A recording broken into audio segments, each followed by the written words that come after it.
আসসালামু আলাইকুম। মুরগি এবং পাখিকে বিভিন্ন সময় আমরা সজনে পাতা খেতে দেই। প্রতিদিন এটা দেওয়া হয় না, তবে মাঝে মাঝে এটা দেওয়া হয়। এই কারণেই আজকে আমরা প্ল্যান করেছিলাম যে আমাদের মুরগিগুলিকে সজনে পাতাগুলি আমরা দেবো। এর পাশাপাশি আমাদের এখানে যে পাখিগুলি রয়েছে সেই পাখিগুলিকেও এই সজনে পাতাগুলি আমরা খাওয়াবো। আমি আগেই বলেছি এটা আমরা প্রতিদিন করি না এবং প্রতিদিন খাওয়াই না। মুরগির খামারের এই কাজগুলি করার পূর্বে আমাদের ওই খামারে কিছু কাজ চলমান রয়েছে, এখনো পর্যন্ত কাজ শেষ হয়নি পুরোপুরি। তাই আমরা এই খামার ভিজিট করার জন্য এখানে এসেছি এবং এখানে কিছু কাজ আমাদেরকে করতে হবে। খামারে আসার পথে কিছু নাস্তা আমরা নিয়ে নিয়েছি, কারণ এখানে কয়েকজন মিলে কাজ করছে, তাদেরকে দুপুরের নাস্তাটা দেওয়ার জন্য মূলত এই নাস্তা আমাদের এখান থেকে নেওয়া হয়েছে। এখন যেখানে খুঁটিগুলি গাড়া হচ্ছে এখানে মূলত আমরা ছাগলের খামার তৈরি করব, এই জন্য মূলত এই জায়গাটাকে আমরা বেছে নিয়েছি। আলহামদুলিল্লাহ, জায়গাটা খুব ঠান্ডা এবং প্রাকৃতিকভাবেই এটা খুবই নিরিবিলি একটা জায়গা। এই কারণে এই জায়গাটা ছাগলের জন্য আমাদের কাছে আদর্শ মনে হয়েছে।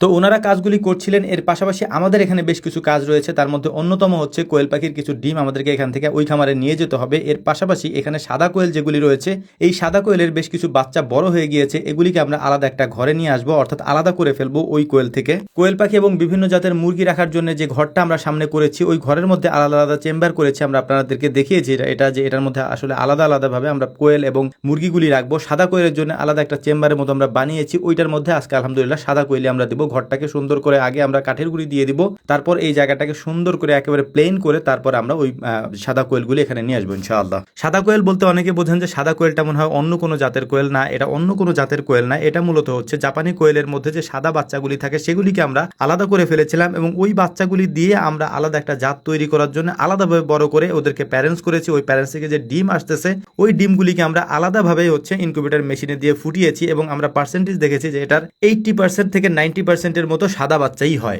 দেখতেই পাচ্ছেন আমার হাতে যে কোয়েল পাখিগুলি আছে এগুলি একেবারে ধবধবে সাদা। এই সাদা কোয়েলগুলিকে আমরা আলাদা করেছি আলহামদুলিল্লাহ। ওই কাজগুলি করার পাশাপাশি এখানে যেহেতু মিস্ত্রিরা কাজ করছিল, আমাদের যে ছাগলের ঘরটা তৈরি হচ্ছে সেই ঘরের যে চালটা রয়েছে সেই চালটা আমরা এখানে দিয়ে দিচ্ছিলাম। এই ঘরটাকে আমরা সুন্দরভাবে সাজানোর জন্য একটু বড় করে করেছি, যাতে 10 থেকে 15টা ছাগল আমরা এখানে পালতে পারি। কারণ আমাদের এখানে যে খামারটা রয়েছে এখানেও প্রায় 20 থেকে 30টা ছাগল পালার মতো একটা ক্যাপাসিটি আমাদের আছে। তো দুই জায়গায় একসাথে ছাগল পালন করতে হলে আমাদের জায়গাটা একটু বড় দরকার।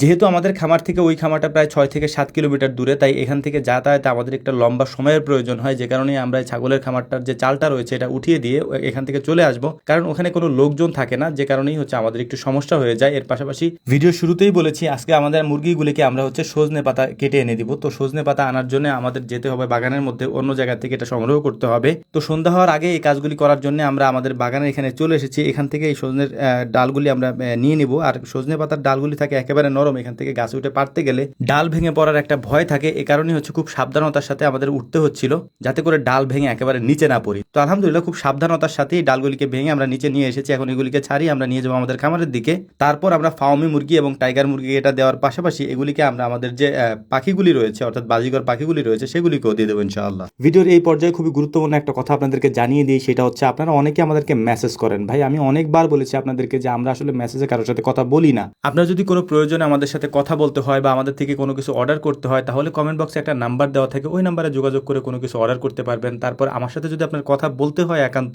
তাহলে প্রতিদিন রাত 9টা থেকে 10টা বিসমিল্লাহ এগ্রোর মেসেঞ্জারে গিয়ে আপনি কল দিতে পারবেন। সরাসরি আমার সাথে কথা বলে আপনার সমস্যার সমাধান করতে পারবেন ইনশাআল্লাহ। মেসেজে কেন কথা বলি না, অনেকবার সেটা বলেছি। মেসেজে কথা বললে কারো আইডেন্টি সম্পর্কে ভালোভাবে জানা যায় না, ফেক অ্যাকাউন্টে আপনার সাথে মেসেজে কথা বলতে পারে, যে কারণে আমরা কারোর সাথে মেসেজে কথা বলি না, সরাসরি আমরা কথা বলি। তো যাই হোক, আমাদের জন্য দোয়া করবেন। আসসালামু আলাইকুম রহমতুল্লাহ।